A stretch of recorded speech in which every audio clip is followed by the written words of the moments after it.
people come up to me and say that had they been there, they surely would have died. But it makes no sense, because until you're in a situation like that, you have no idea how you'll behave. To be affronted by solitude without decadence or a single material thing to prostitute it elevates you to a spiritual plane where I felt the presence of God. Now, there's the God they taught me about at school. And there is the God that's hidden by what surrounds us in this civilization. That's the God I met on the mountain. El 13 de octubre de 1972, un grupo de jóvenes uruguayos, jugadores de rugby, emprende un viaje en avión a Chile. Pasarían el fin de semana en Santiago con la finalidad de tener un encuentro deportivo con un club local. El avión, un Fairchild F-227, fue contratado exclusivamente a la Fuerza Aérea para realizar el vuelo. Por una situación meteorológica desfavorable, el avión aterriza en Mendoza. Luego, retoma su vuelo a Chile, pero este nunca llega a destino. Dice, señores, pónganse los cinturones porque el avión va a bailar un rato.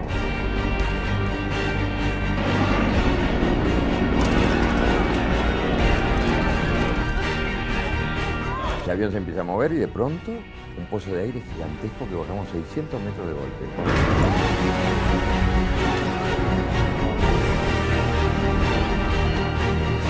En ese momento sentiste una explosión tan grande que dijiste, chocó.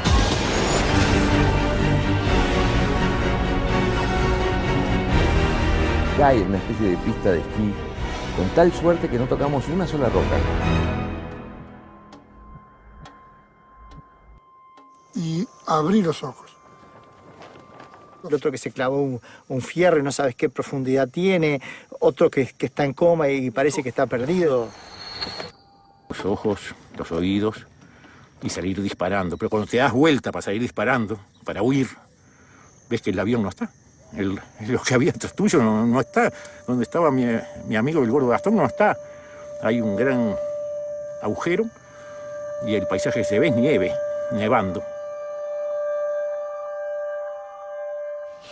Que van a ir a buscar, cuestión de horas y todo, y zafé de todo esto, y cómo me salvé, qué suerte que ya terminó. El avión se cayó, y cómo se cayó si salió ayer. Luego parece que quedaron en Mendoza por el mal tiempo, y hoy salían para Chile y el avión desapareció del mapa. Señor Carlitos, el avión de su hijo se perdió en la cordillera. El avión de su hijo se cayó. Y entonces dame ropa, porque él estaba sin ropa. Y entonces agarró el ropero de Carlitos, que tenía el mismo talle, y se llevó unas ropas de Carlitos, camisas y sacos, y ahí partió. Y de ahí en más no paramos nunca. Ni un día ni nada, porque así eran videntes, eran parapsicólogos, vivíamos en acción haciendo cosas para buscarlo.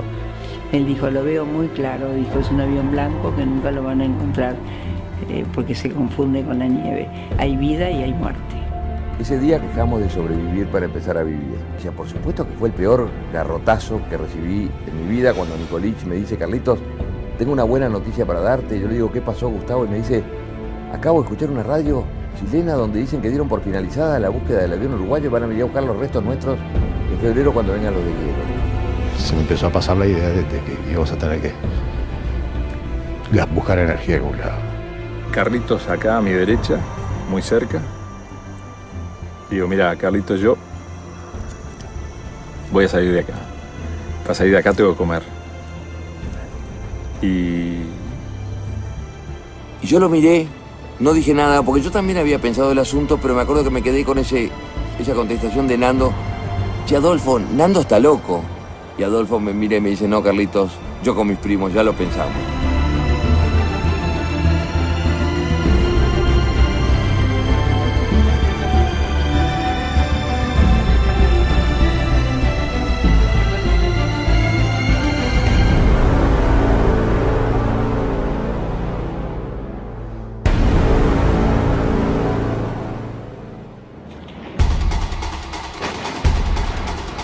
Cuando nieva mucho, la nieve se acumula arriba, ¿no? En las montañas. ¿Y después qué hace? Se cae en avalancha. Y de pronto sentimos como el ruido de una tropilla de caballos que bajaba de lo alto. Y de pronto un temblor y...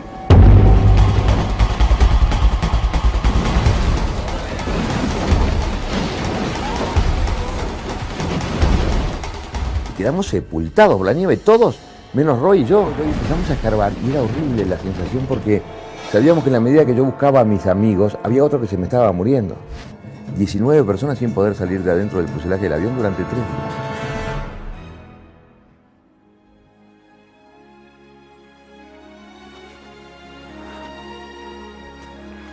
Ganesa, Servino. Good morning, Carlitos. Good morning, my friends. You know what today is? No, what? Today's my father's birthday. My father is an artist, a painter, and a bit of a madman. And now my heart, with the rising of this sun, I do believe I'll see him again. Do you feel it? What? God. God is everywhere today. Él estuvo todo el tiempo conmigo aquí. Yo recuerdo muy bien, en esta oficina estábamos días enteros. Estaba convencido de que su hijo estaba vivo. Bueno, nos fuimos el 12 de diciembre. Nos abrazamos esa mañana, me acuerdo, con 3, 4, pero me acuerdo especialmente de Carlitos porque me abrazó muy fuerte y me dijo, sé que vas a llegar. Y yo, este loco no tiene ni la más mínima idea de lo que yo siento y de lo que vamos a enfrentar. Vos pensás que vas a llegar a un lugar, pero ese lugar está mucho más lejos. La piedra que vos veías que era así es mucho más grande y está más lejos. Y pensás que vas a llegar en media hora y te lleva 5 horas llegar. Y seguís subiendo y cada vez más empinado y cada vez más empinado. Y me voy dando cuenta que no es lo que pensaba, ¿viste? Yo pensaba llegar arriba en un día. West is Chile, and this was the idea which we left the fuselage. The only certain thing was to the west was Chile.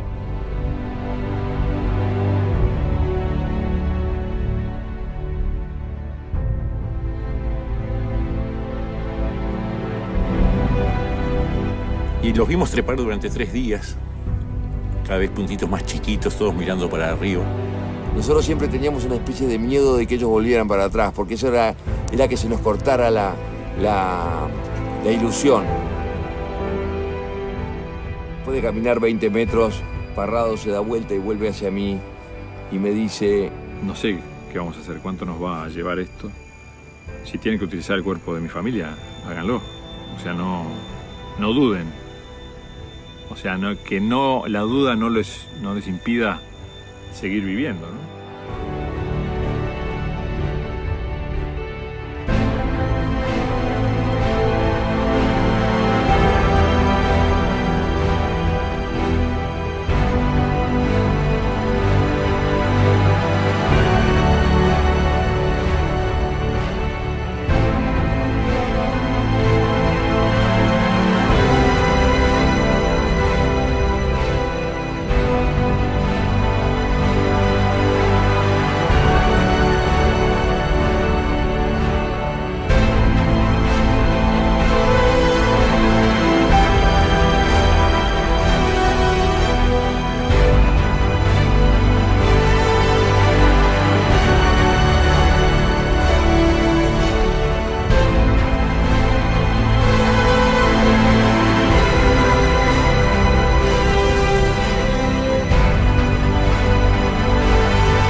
And so we were saved. Nando and Canessa breached the Andes, and we were saved.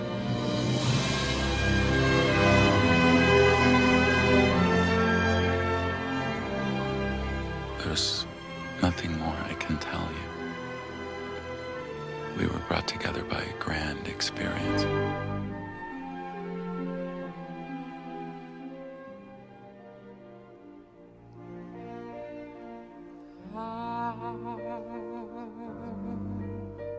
Ave Maria,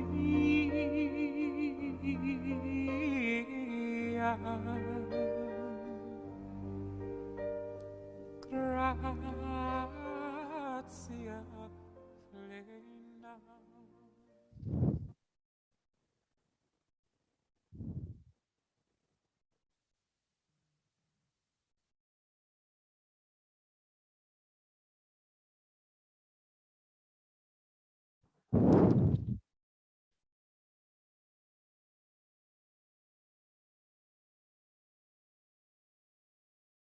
Bueno, mi nombre es Carlos Páez y me tocó vivir esta historia 48 años atrás. Para mí es un placer poder compartir esta historia con dos países que quiero mucho. Uno con República Dominicana, donde estuve en un programa que era famoso en aquella época que se llamaba Buenas noches, María Cela, hace muchos años. Y después con México, que es donde di mi primer conferencia en el Teatro San Pedro, también hace mucho tiempo. Así que son dos países que quiero mucho, donde voy muy seguido, especialmente a México, donde realmente quieren la historia nuestra, porque ellos, los mexicanos, hicieron una película en el año 74 referente al tema que se llamaba Los sobrevivientes de los Andes. Esta es una historia extraordinaria, como dice National Geographic, protagonizada por gente del común, que eso es lo que tiene de atractivo, que cualquiera de ustedes que me están escuchando hoy ahí, pudieron haber estado en esta historia. Es una historia que además tiene el atractivo de haber durado 70 largos días con sus noches, donde vemos la capacidad del ser humano de evolucionar, transformarse y salir adelante, seres comunes, que venimos de un país donde no existe la nieve, donde la montaña más alta tiene 500 metros y de pronto nos encontramos a 4.200 metros de altura, donde las nieves son eternas, las temperaturas entre 25 y 35 bajo cero, en esta historia increíble del ser humano. Y para empezar a hablar, me gusta empezar con una frase que aprendí hace poco tiempo, una frase de San Francisco de Asís, que dice así: empieza por hacer lo necesario, luego lo que es posible, y te verás haciendo lo imposible. Cuando escuché esa frase, dije, ¿esto cómo aplica a nuestra historia? Pero después que la procesé, dije, ¿cómo aplica a cualquier historia? Es cumplir con el proceso, primero haciendo lo necesario, luego lo que es posible, y luego terminar haciendo lo imposible, en nuestro caso, reapareciendo después de esos 70 largos días, que es mucho, mucho tiempo, 70 días. Como yo digo, en general es un tiempo que da para ponerse de novio, casarse y divorciarse. Es mucho tiempo. Pero lo importante no es eso, lo importante es que vemos esa capacidad del ser humano de poder transformarnos para salir adelante. Hay otras historias naturalmente grandes, como fueron Titanic o como fueron las Torres Gemelas, que fueron historias enormes, pero que duraron muy poco tiempo, donde el ser humano lo único que queda es choqueado por la historia, porque duró en el caso de las Torres pocas horas, en el caso de Titanic una noche entera. Entonces, de esta historia se han escrito 26 libros, se han hecho 3 películas, 9 documentales, en este momento se están haciendo 3 películas más porque se cumplen en un año y medio 50 años de la historia, y ni más ni menos que Bayona es el director de la historia. Bayona es aquel que dirigió la película Lo Imposible, aquella película del tsunami, maravillosa película, también basada en un hecho real, y ahora acaba de dirigir Jurassic World y estaba dirigiendo en Nueva Zelanda El Señor de los Anillos, así que ahora está abocado a la historia nuestra, que se va a llamar seguramente La Sociedad de la Nieve.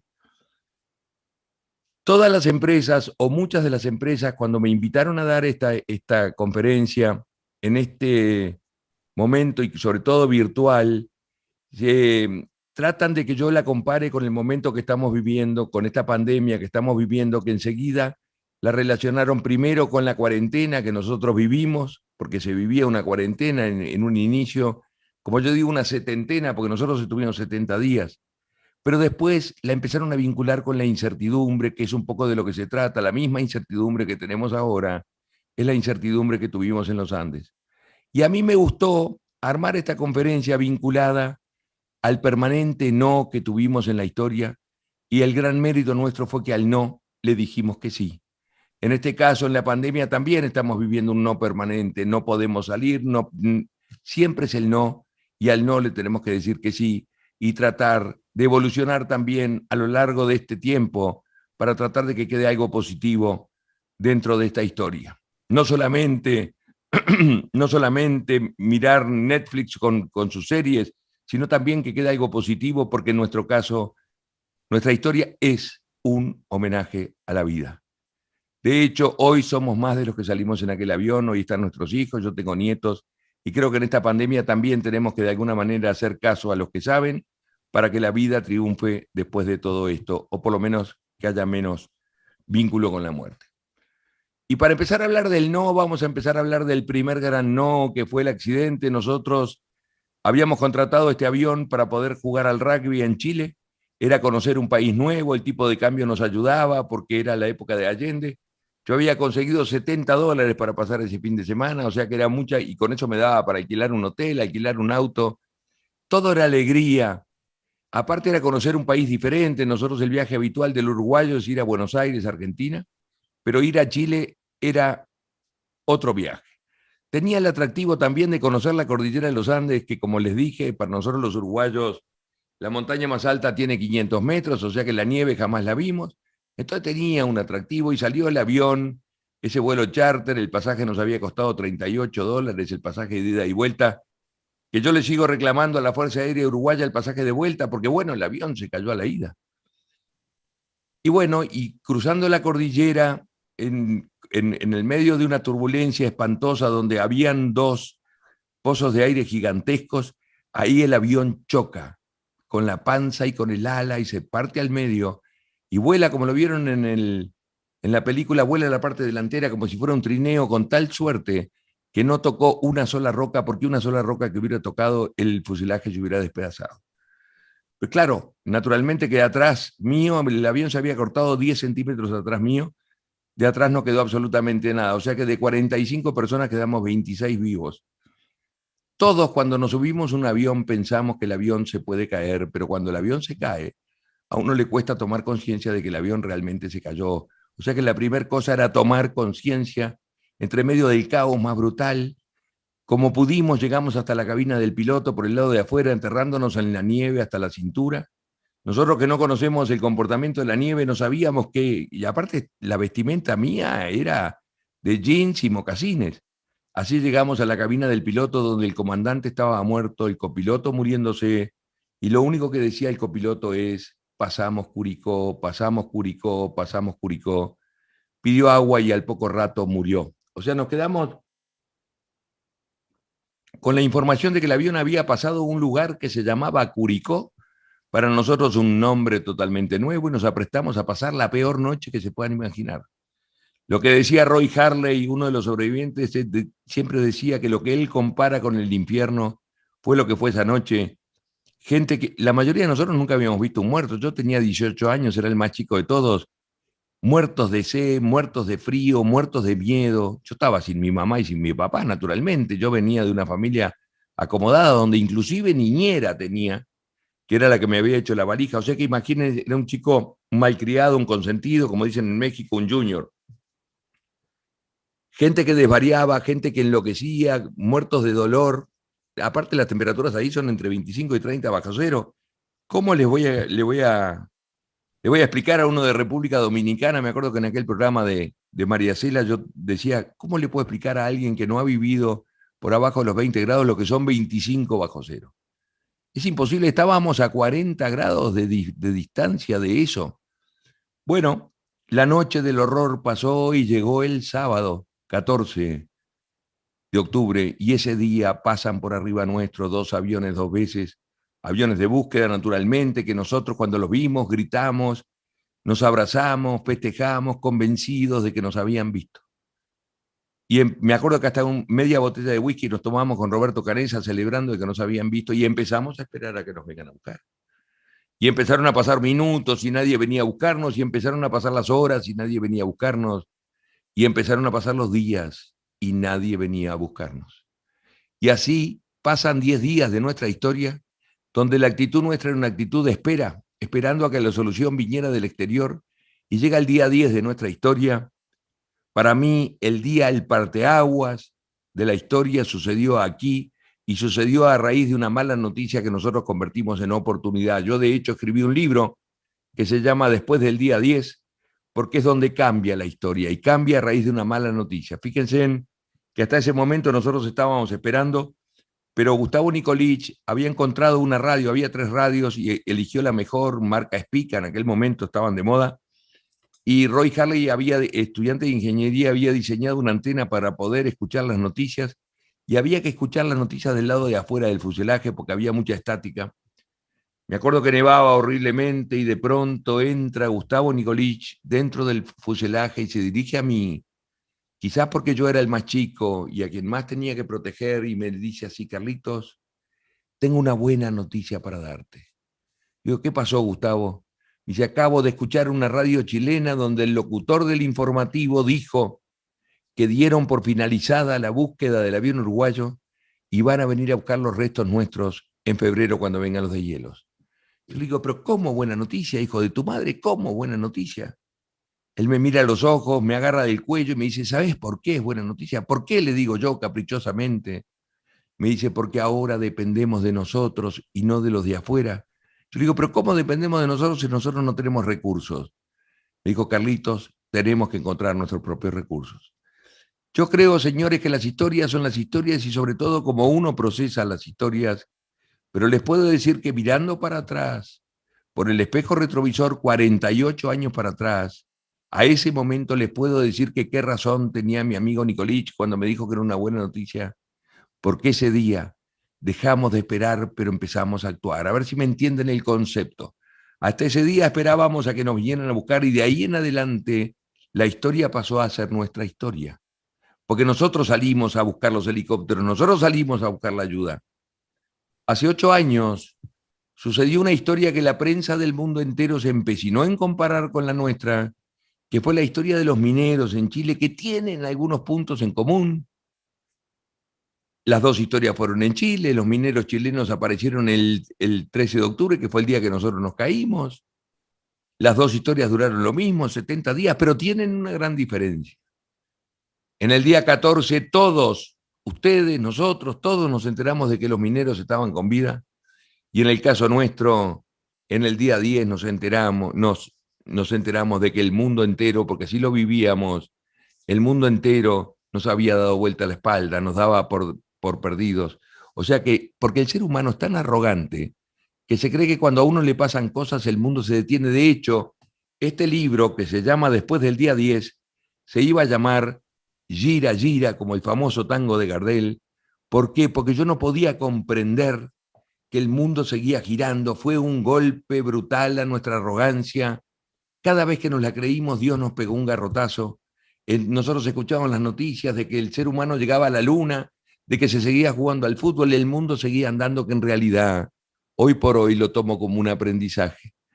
Ahí nos dimos cuenta de que la historia quedaba en nuestra mano, pero claro, tuvimos que tomar decisiones, muchas de ellas muy duras, como fue la decisión de la alimentación, que en realidad fue mucho menos dura para nosotros porque nosotros vivimos el proceso de que nadie nos buscaba más y de no comer absolutamente nada en 10 días. Para que tengan una idea, comimos una lata de mariscos dividida a 26, una latita chica así, 2 cuadraditos de chocolate y la tercera parte de un caramelo de dulce leche que compartí con Roy Harley y con Vicentín. Eso fue lo que comimos en 10 días. Y recibimos la noticia que no nos buscan más.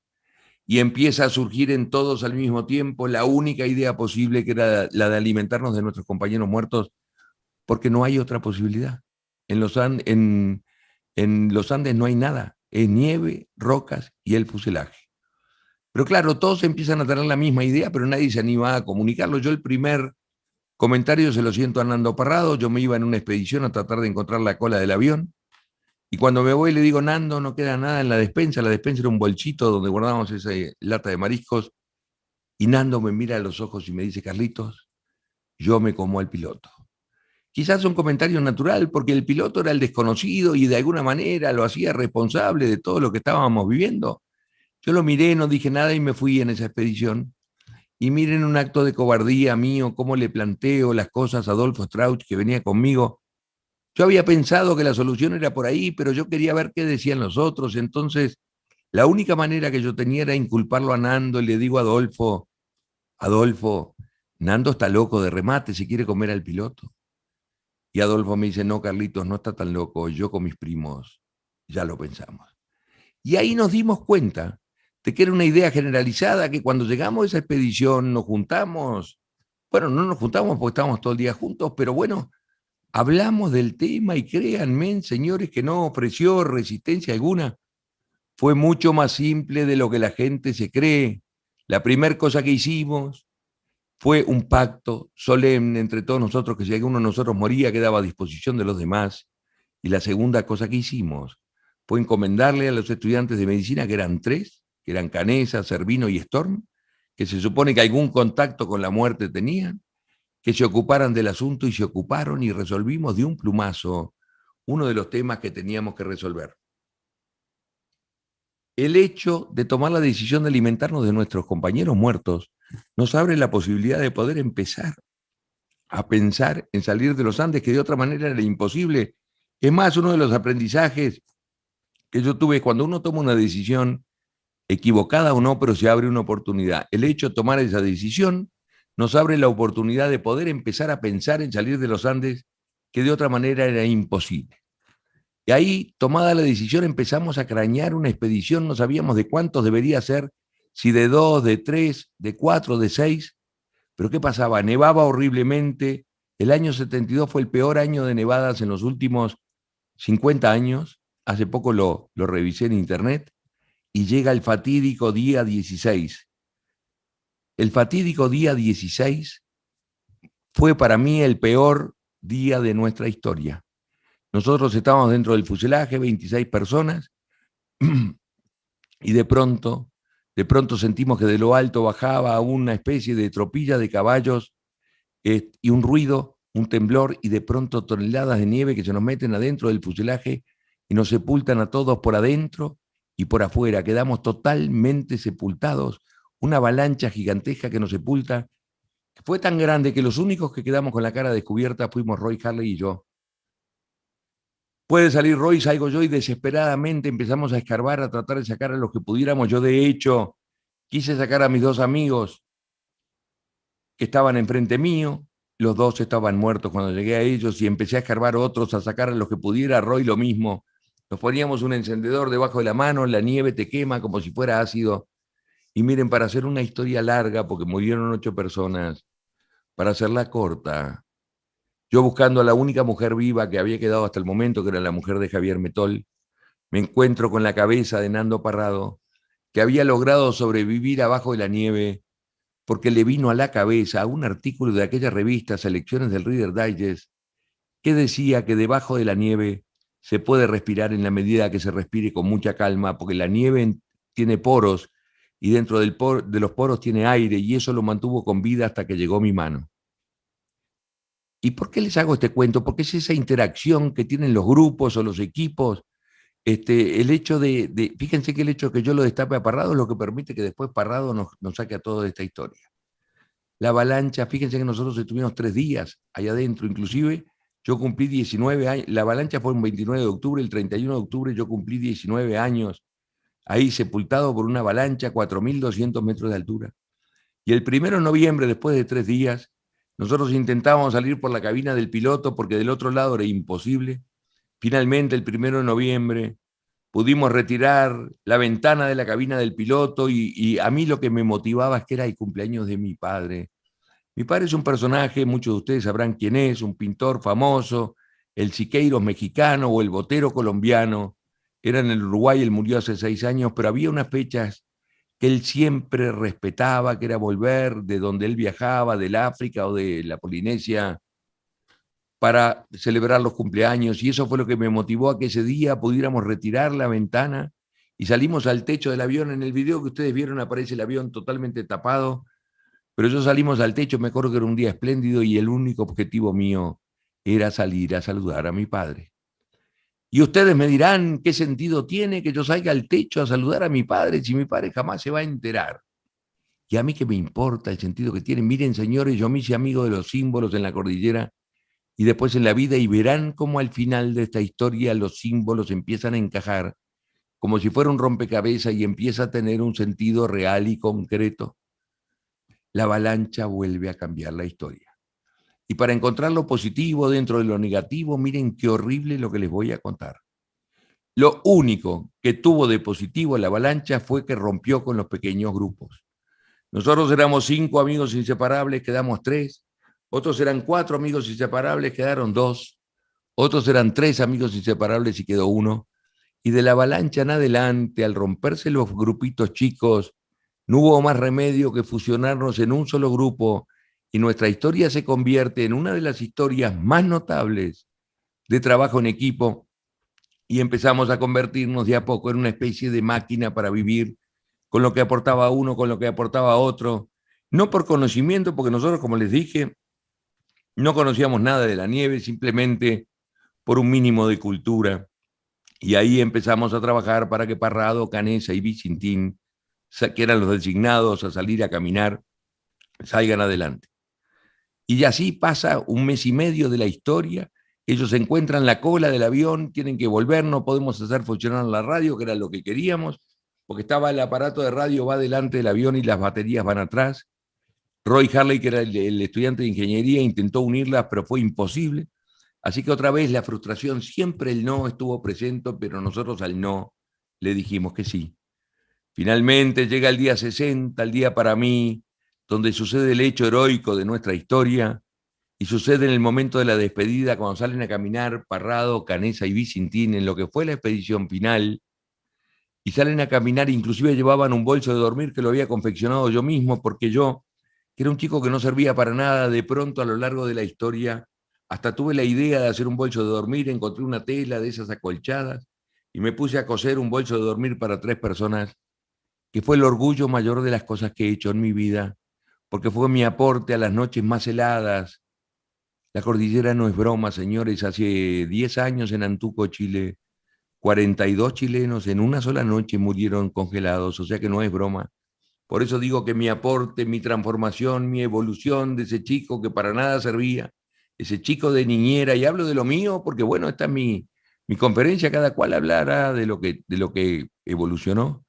Pude hacer ese bolso de dormir, que fue mi aporte a la expedición final. Pero el asunto es que salen a caminar, caminan unos 20 metros, vuelve Parrado hacia atrás y me dice: Carlitos, antes de irme quiero darle un beso a la cruz de tu rosario. Yo tenía un rosario, que era el original, que me había dado mi madre, que fue muy importante el rosario en toda la historia, porque era un momento de intimidad, de poder, de introspección, de cercanía con Dios, que lo rezábamos todos los días, y le da un beso a la cruz del rosario, y a cambio me entrega un par de zapatillas. Él había comprado un par de zapatillas cuando el avión paró en Mendoza para su sobrino, que en la realidad eran azules, en la película las hicieron rojos porque es más marketinero como color, pero él me entrega una y me dice: Carlitos, yo me quedo con la otra y te prometo que voy a venir a buscar el par. Y si eso no pasa y yo no vuelvo a buscar el par, o sea, me muero en el camino, que era lo más seguro, y ustedes tienen que disponer de mi madre y de mi hermana para alimentarse, háganlo. Él había perdido a su madre en el accidente y su hermana 5 días después. Y no solamente Parrado tenía los cojones, permítanme decirlo así, de salir a buscar ayuda a una costa de poder morir, sino que además nos daba una autorización innecesaria, pero lo hacía, de alimentarnos de lo más sagrado que él tenía, que eran su madre y su hermana. Eso lo convierte a Parrado en un grande que merece mi reconocimiento en las conferencias presenciales que yo doy, tanto en América o en el mundo o en México o en España. Siempre pido un aplauso para Parrado porque solamente un grande hace una cosa de esas. Y salen a caminar ellos tres y fue desesperante.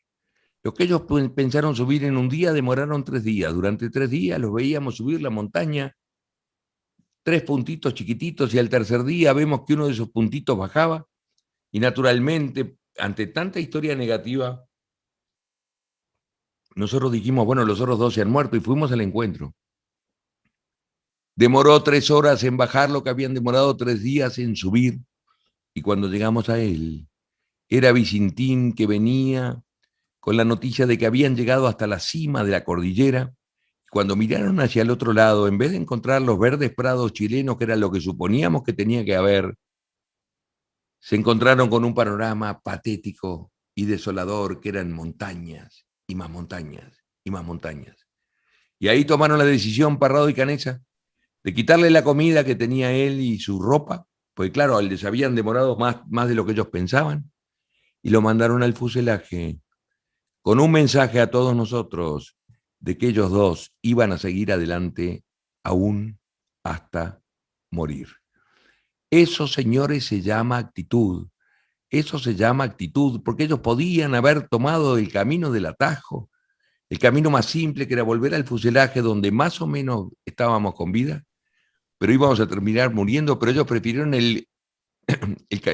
tomar el único camino posible, porque pesaba sobre sus hombros el trabajo de todos nosotros, o más que en sus hombros, pesaba en el corazón. Ellos dos no caminaban solos, era fruto del trabajo de los 16. Eso se llama actitud.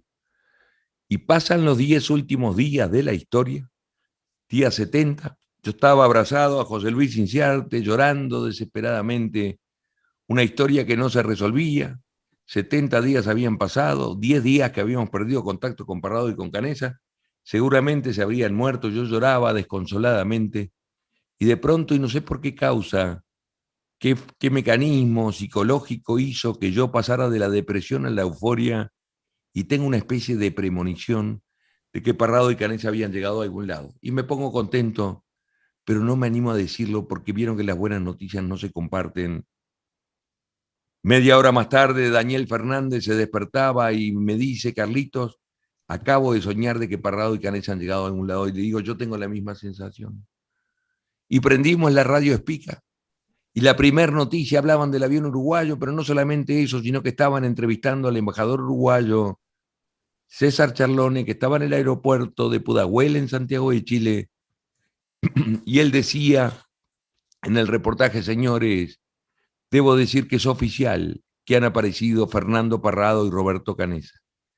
Imagínense ustedes lo que fue para nosotros escuchar esos 2 nombres, porque solamente escuchando esos 2 nombres sabíamos que era el final de nuestra historia, el final de nuestro dolor, el final de nuestra angustia, pero por sobre todas las cosas era el principio de la libertad, era el regreso a casa, era por lo que habíamos peleado, porque, señores, entiéndanlo bien, nosotros no peleábamos por fama, no peleábamos por libros, no peleábamos por documentales. Fíjense que uno de los actores más importantes del mundo, que John Malkovich hace de mí en la película Viven, yo no peleaba por eso, yo no peleaba porque ustedes me invitaran 48 años después, no.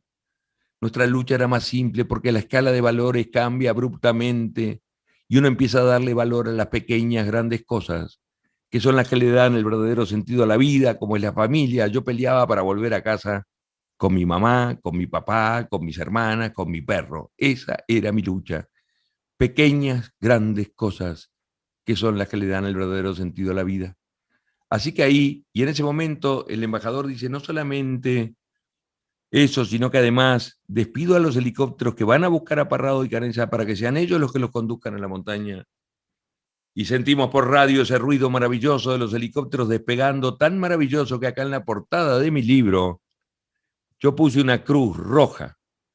Que el ser humano es un empecinado en ver los símbolos en negativo, la cruz es algo que tacha, es algo que elimina, es sinónimo de muerte. Yo lo veo como un símbolo en positivo, como yo trato de contar esta historia, siempre por el lado positivo lo veo como las aspas del helicóptero, como un símbolo de libertad, que es un poco como que trato siempre de contar esto. Así que ahí, sabiendo de que nos venían a buscar, yo cumplí, todos cumplimos con el ritual del viajero. Yo particularmente, la primera cosa que hice fue peinarme con gomina como hoy, que fue lo único que se salvó de que comiéramos. La segunda cosa que hice fue afeitarme. Mi padre siempre decía que afeitarse es quitarse las preocupaciones del día anterior, y yo, aplicando la filosofía de papá, dije, bueno, si yo me afeito me quito la historia entera, pero claro, no es lo mismo afeitarse acá con agua caliente que en la cordillera de los Andes a 20 bajo cero. Es imposible, me afeité, pero se me hinchó la cara.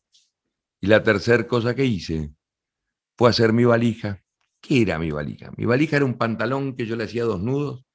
¿Y qué ponía dentro del pantalón? Dentro del pantalón yo ponía 3 cinturones de seguridad que, a mi modo de ver, yo le estaba robando a la Fuerza Aérea Uruguaya. ¿Para qué los cinturones de seguridad? Mi mamá tenía un Fiat 850 en aquella época, que los europeos nos mandaban los autos sin cinturón de seguridad, y estaba de moda tenerlos con cinturón de seguridad. Más por moda que por seguridad. Yo me acuerdo que era algo caro. Entonces yo dije, me robo 3 del avión, precisaba 2, pero dije, si se me rompe uno, ¿por qué les hago este cuento? A ver, yo le doy conferencias a financieros, banqueros, abogados, gente intelectualmente, que yo podría cambiar el contenido de la valija, buscar un contenido más inteligente, decir, me llevé la brújula, me llevé los mapas, me llevé el barómetro. ¿Por qué les hago el cuento real? Porque es otra vez el símbolo. Era lo que me vinculaba con mi familia, que era en definitiva por lo que yo peleaba. Así que ahí, bien peinado, muy mal afeitado, con mi valija hecha, nos sentamos a esperar la llegada de los helicópteros, que demoraron bastante más de lo que nosotros creíamos.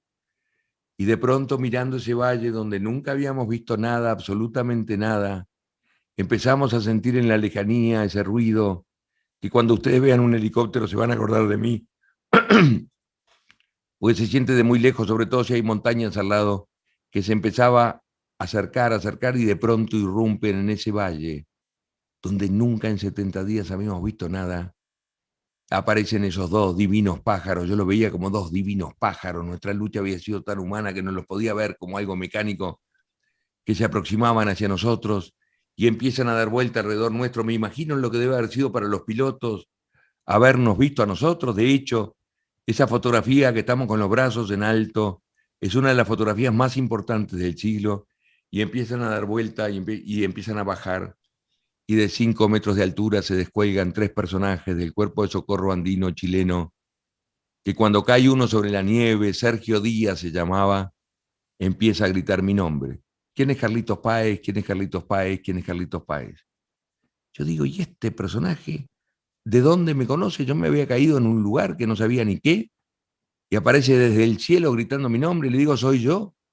Me dice, no, es que tengo 2 cartas para usted. ¿Cómo 2 cartas para mí? Yo entendía cada vez menos. Y me entrega 2 papeles escritos en rojo. El primero de ellos es el original. Decía así: querido Carlitos Miguel, como ves, nunca le fallé. Te espero con más fe en Dios que nunca. Tu madre llegaron nomás a Chile. Un abrazo, el viejo. Y ahí me doy cuenta que mi padre estaba atrás de esta historia. Qué cosa más linda me podía estar pasando que el darme cuenta que todo por lo que yo había luchado del otro lado había sido igual. Y no solamente eso me doy cuenta, sino que me doy cuenta de que empezaba a tener sentido, de que yo aquel día, después de la avalancha, hubiera salido a saludar a mi padre, como que los símbolos empezaban a encajar. Qué cosa más linda. Y cuando abro la segunda carta, como les dije, mi padre era pintor, y hizo un dibujito gracioso sobre un helicóptero, una carta dirigida a todos, esto también es la original, dice así: hola chicos, acá les mando un helicóptero como regalo de Navidad porque era 22 de diciembre. Qué cosa más linda, miren, a mí la historia de los Andes me gusta dejarla aquí porque después todos conocemos, aparecieron los libros, los documentales, las películas, y pasó mucho el tiempo. El otro día me encontraba con un chico que me decía, pero ¿tú sos uno de los de Alive? Digo, no, Alive se llama por nosotros porque hay gente que cree que hasta la película es inventada porque no es creíble, no es creíble. En 3 minutos les voy a contar el final de la historia de mi padre porque creo que no tiene desperdicio. Mi padre se caracterizó por ser el único familiar de buscar a alguien con vida después de 70 días. Como yo dije el otro día en un reportaje para ESPN, yo dije, fue quizás lo más insensato que ha hecho mi padre, fue esa búsqueda, porque realmente era insensato. En la cordillera no es broma, la cordillera es imposible vivir, pero bueno, él siguió adelante, quizás un optimista insensato, al punto que él estaba en el cuartel general cuando llegan los helicópteros, esos que mandaba el embajador. Él sabía que estaba en Parrado de Canesa, a 70 kilómetros de distancia, pero claro, no había la comunicación que hay hoy, y no sabía quiénes eran los que estaban en la montaña, y llegan los helicópteros y el coronel Morel le dice a mi padre, Carlos, yo lo autorizo a que venga con nosotros a la montaña. Y mi padre le contesta, coronel, si voy a la montaña, le estoy quitando el lugar a uno de ustedes que es mucho más importante que yo en un rescate, o lo que es peor, le estoy quitando el lugar a uno de los muchachos a que ustedes puedan rescatar. Lo único que le pido, coronel, es que usted vaya a buscar a mi hijo con las botas que yo lo busqué durante los 70 días. Quiero que sus pasos sean la prolongación de los míos en el encuentro con mi hijo. Otra vez el símbolo. ¿En qué alteraba que el coronel se pusiera o no las botas de mi padre? No lo sabremos nunca, pero curiosamente se las puso y curiosamente cuando llegan los helicópteros, yo me subo en el helicóptero donde venía el coronel, que nada me dice de la presencia de mi padre. A lo único que se limita, como buen militar, es a repasar conmigo la lista de sobrevivientes y a pasarla por radio al cuartel general. En el cuartel general había un militar que escribía los nombres como si fuera un autómata, y en ese momento llaman de Radio Carve de Montevideo, la radio más importante que tenemos en Uruguay. Piden para hablar con mi padre, le dicen, Carlos, el Uruguay entero está detenido, el Uruguay entero quiere saber quiénes se salvaron de la tragedia. El Uruguay tuvo 2 episodios que detuvieron al país. Una fue en 1950, cuando Uruguay le ganó la final en Maracaná a Brasil, y la otra cuando aparecimos nosotros. Mi padre le contesta, la lista la tengo aquí enfrente, pero no tengo autorización para darla. Y en ese momento pasa Sepúlveda, que era el intendente, y le dice, Carlos, si es para Uruguay, dé la lista nomás. Cuenta mi padre en su libro, él escribió un libro que se llama Entre mi hijo y yo la luna, que agarró la lista de sobrevivientes, la tapó con una hoja en blanco y empezó a leer los nombres 2 veces como se lo pedía el cronista. Por suerte alguien le grabó la lista, yo traje aquí para compartirla con todos. Ustedes, dura muy poquito, pero creo que vale la pena que ustedes vean lo que pasaba aquel 22 de diciembre del año 72. Si me haces el favor de poner esa lista.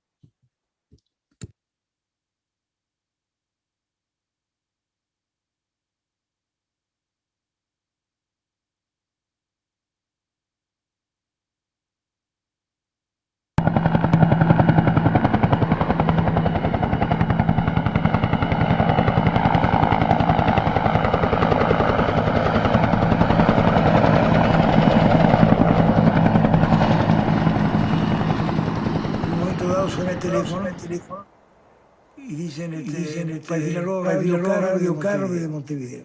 Aquí está todo el mundo esperando la noticia de quiénes son los sobrevividos a la tragedia. Por favor, Fernando. Bueno, mi querido, te voy a decir los nombres de los chicos. ¿Tú me escuchas? Te escucho, adelante, por favor. Eduardo Estrado Furioste.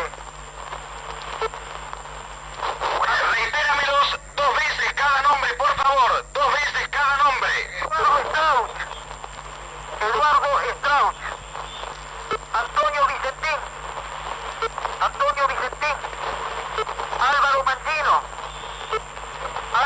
Servino. Daniel Fernández. Daniel Fernández. Carlitos Miguel Páez, mi hijo. Carlitos Miguel Páez, mi hijo. Lo abracé, lo toqué, me di cuenta que estaba sano, que estaba fuerte, y como tenía vergüenza ajena, porque de la misma forma que la satisfacción me colmaba de tenerlo a mi hijo, también pensé en el dolor de otros padres que no había tenido la chance de recibir al suyo. Y aún me duele el encuentro con Carlitos, lo tengo marcado a fuego como si fuera un tatuaje.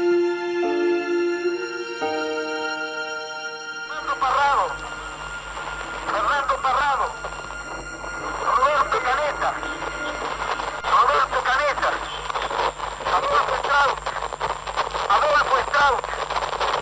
Gustavo Servino. Gustavo Servino. Pedrito Algorta. Pedrito Algorta. Alfredo Delgado. Alfredo Delgado. Roberto François. Roberto François. A ver un momentito. Roy Harley. Roy Harley. José Luis Uciarte. José Luis Uciarte. Ramón Sabella. Ramón Sabella. Javier Metol. Javier Metol. Catarato 22 de diciembre de 1972.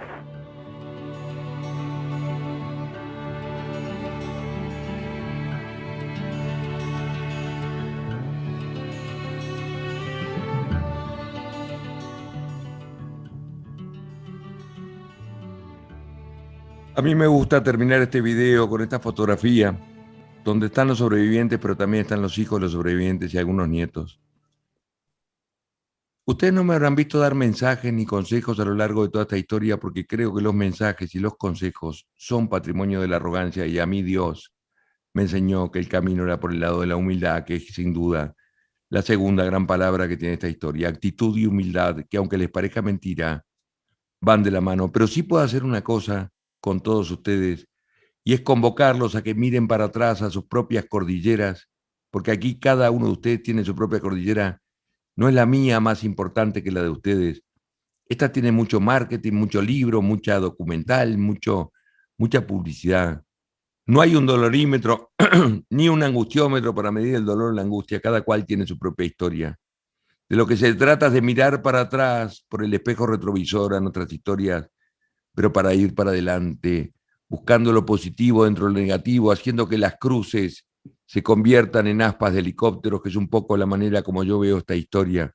Cuando yo miro esta foto y veo que somos más de los que salieron en aquel avión, gracias a que yo estoy vivo, por ejemplo, hay 7 más.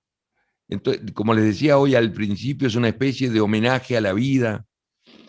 Entonces veo que valió la pena nuestra historia, que valió la pena nuestra pasión, que valió la pena nuestra ilusión, que valió la pena nuestra actitud, para que lo que triunfe sea la vida.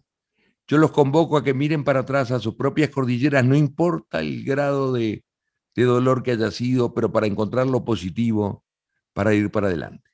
Y señores, además de agradecerles el haberme dejado compartir esta historia de la cual yo soy apasionado, porque es una historia más allá de ser mía, es una historia del ser humano, de los recursos que el ser humano tiene, del poder salir adelante, de realmente esta frase cliché que dice que se puede, que ya estoy harto de escuchar a los políticos que dicen sí se puede.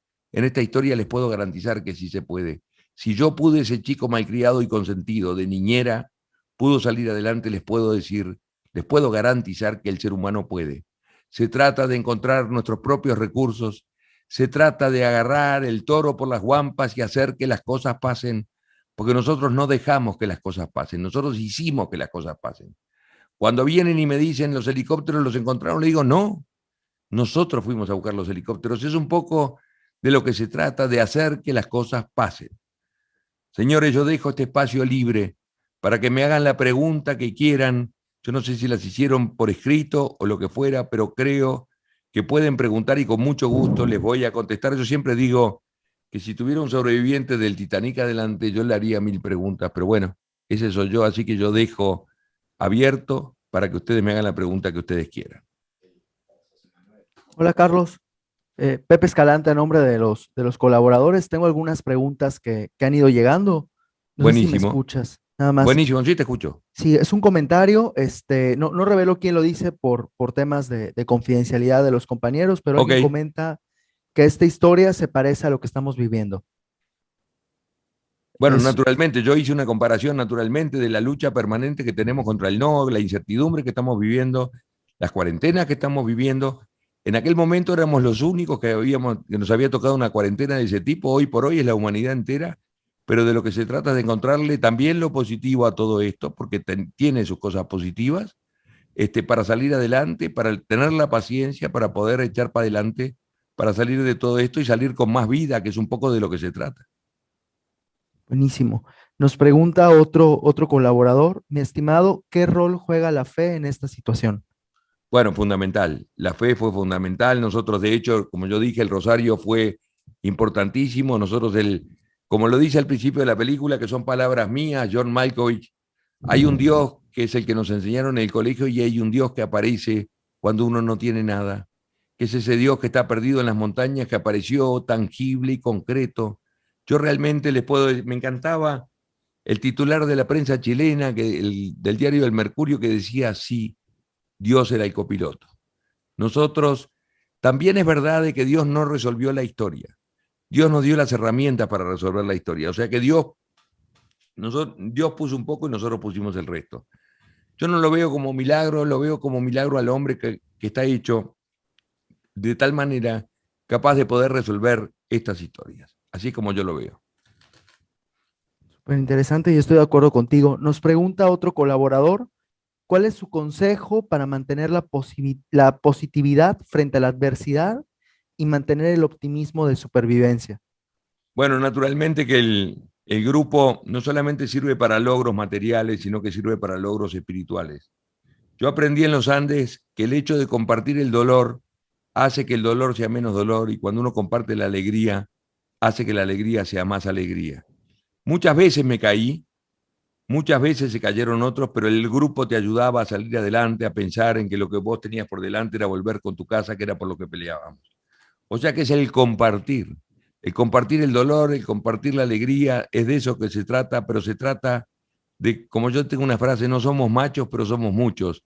Y es verdad, digo, en la medida que uno comparte, esta no pudo haber sido una historia individual, fue netamente una historia grupal, a tal punto que la mayoría o el 80% de las empresas que me invitan a dar la conferencia tratan de que yo cargue tinta sobre lo que es el trabajo en equipo, porque también es una historia monumental de trabajo en equipo. No, pues muchísimas gracias, Carlos. No son las preguntas que han llegado hasta el momento. Bueno, pero Pregunto nada más. te voy a contestar una pregunta, ya que no quedan más, una pregunta que siempre me hacen, pero te la voy a contestar con un video, con el último video. Siempre me preguntan si Perdón, volvimos a me llegó lugares. una más, ¿te la puedo pasar? A ver, sí. Pregunta a alguien, las dos personas que fueron a buscar la ayuda, que caminaron durante 10 días, ¿de qué se alimentaron? Y de carne humana, naturalmente. Ok. Ellos llevaron, llevaron su provisión, naturalmente.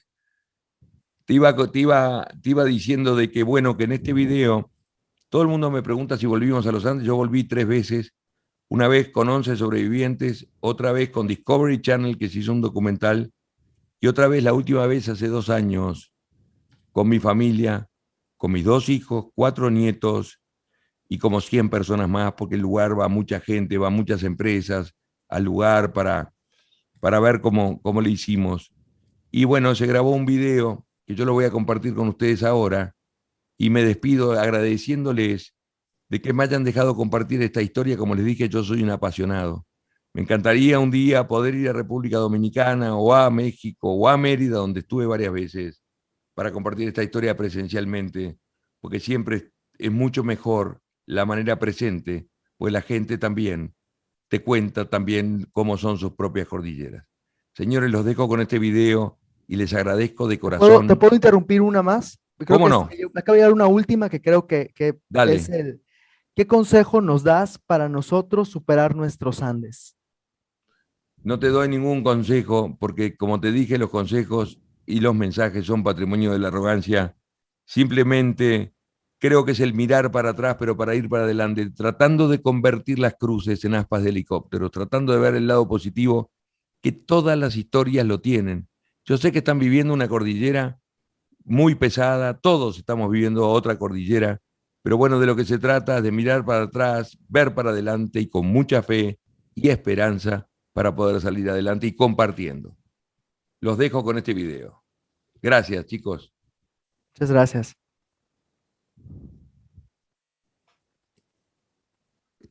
Mirando para atrás por el espejo retrovisor, 45 años para atrás, veo que valió la pena nuestra actitud, que valió la pena nuestra pasión, que valió la pena nuestra ilusión para que lo que triunfe sea la vida. Hoy somos más de los que salimos aquel 12 de octubre. Esto marca claramente de que valió la pena nuestra historia. Valió la pena para que triunfe la vida.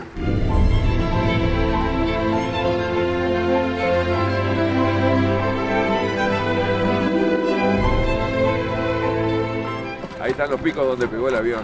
Pegó con la panza y con el ala y ahí se partió al medio y cayó. Te voy a decir los nombres de los chicos. Carlitos Miguel Páez, mi hijo.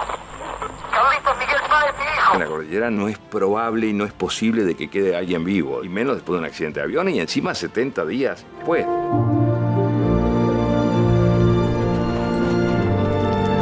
Esta noche va a ser mi última noche aquí, después de esos 70 días que pasé acá viviendo. Solamente lo soporto porque vengo con mi familia, esa es la verdad. Se me vienen muchas imágenes.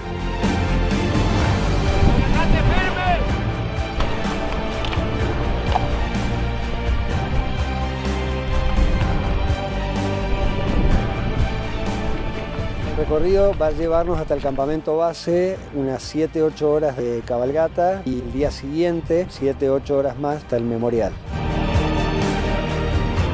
Los sobrevivientes tuvieron 70 días en este lugar, en un lugar tan inhóspito como es este y tan alejado de todo. Encima de ellos no sabían ni a dónde estaban.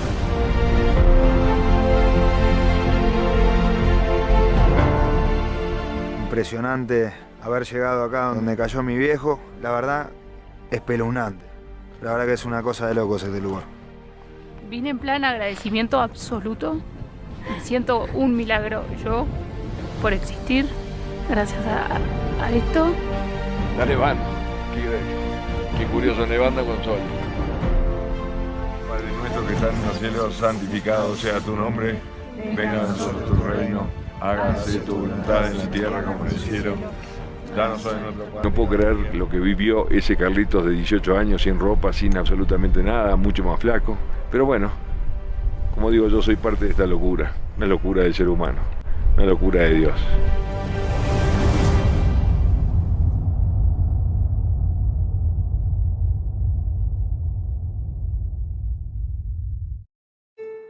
A mí me gusta dedicar esta conferencia a mis dos amigos que murieron en los Andes, Gustavo Nicolich y Diego Storm, que quedaron allá. Miren qué juventud teníamos. Básicamente me gusta dedicar esta conferencia a mi abuela, a mi madre y a mi padre, que me buscaron desafiando la sensatez. La gente los creía locos. Principalmente me gusta dedicar esta conferencia a Fernando Parrado y Roberto Canesa, estos dos locos que tuvieron los cojones para salir a buscar ayuda a una costa de poder morir. Pero fundamentalmente me gusta dedicar esta conferencia a mis dos hijos, María Elena y Carlos Diego, porque son la continuación de la vida, y básicamente me gusta dedicar esta conferencia a mis tres nietas, Justina, Mía y Violeta, ahora Juan Justo y Alexis, porque son el símbolo inequívoco de que la vida merece vivirse. ¡Que viva la vida! Gracias.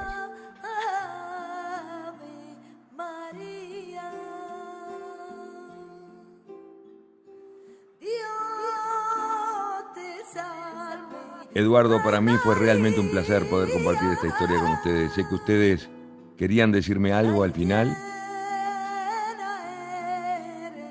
Carlos, a nombre Sí. de todo Bepensa, sinceramente debemos agradecer por toda esta plática, esta charla tan amena que has hecho con nosotros. Creo que la historia quizá ya la conocíamos, pero escucharla de viva voz y darle ese sentido nos haces a nosotros también vencer nuestras cordilleras. Creo que cada uno, puedes verlo desde la sociedad, puedes verlo desde la empresa, pero sobre todo a nivel personal, cada uno de nosotros tenemos nuestras cordilleras. Y ese mensaje que dejabas entre varios que tomé de tu charla, de al no le decimos que sí. Eso es muy importante, que todos reflexionemos cómo ante las adversidades a veces lo más normal es rendirnos, darnos por vencido, pero siempre hay una luz, siempre hay un camino, siempre hay algo que nos puede dar sentido. Y lo mencionabas también, y creo que este video al final es maravilloso. Si no hubieran tenido ese sentido de la familia, ese valorar las cosas sencillas de la vida, no hubiera habido un legado que ves reflejado en tus hijos, tus nietos, y no hubiéramos tenido la maravillosa oportunidad de compartir esta charla contigo. Sinceramente te lo digo a título personal y a nombre de todos mis compañeros, muchísimas gracias por esto.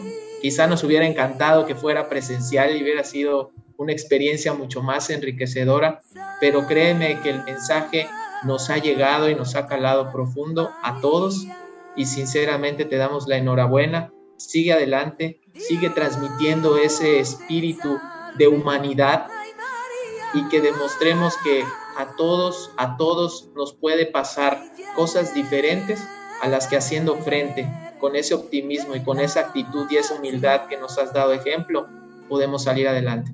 De verdad, muchísimas gracias, Carlos. Eduardo, muchísimas gracias. Gracias a ustedes. Yo soy el agradecido, pero aprovecho esta instancia para repetir aquella frase con la cual empecé, aquella frase de San Francisco, que dice: empezar haciendo lo necesario, luego lo que es posible, y te encontrarás haciendo lo imposible. Gracias, gracias, República Dominicana, gracias, México. Un abrazo gigante de corazón. Arriba. Muchas gracias a ambos por esta gran intervención. Para continuar con el programa, Eduardo, te agradezco. Equipo, ya tenemos a los ganadores de la trivia que hizo Carlita hace un rato. Bueno, estamos deliberando a los ganadores, pero para que todos podamos tener ese balance de vida y familia, vamos a tener 3 minutos de break muy rapiditos, y volvemos en 3 minutos para ya darle cierre a esta sesión. Ya estamos en la parte final, pero no se la pierdan porque vienen ganadores y viene lo más importante. Muchísimas gracias a todos. Nos vemos en 3 minutos. 3 minutos para que se levanten las piernas y se puedan despejar unos minutitos.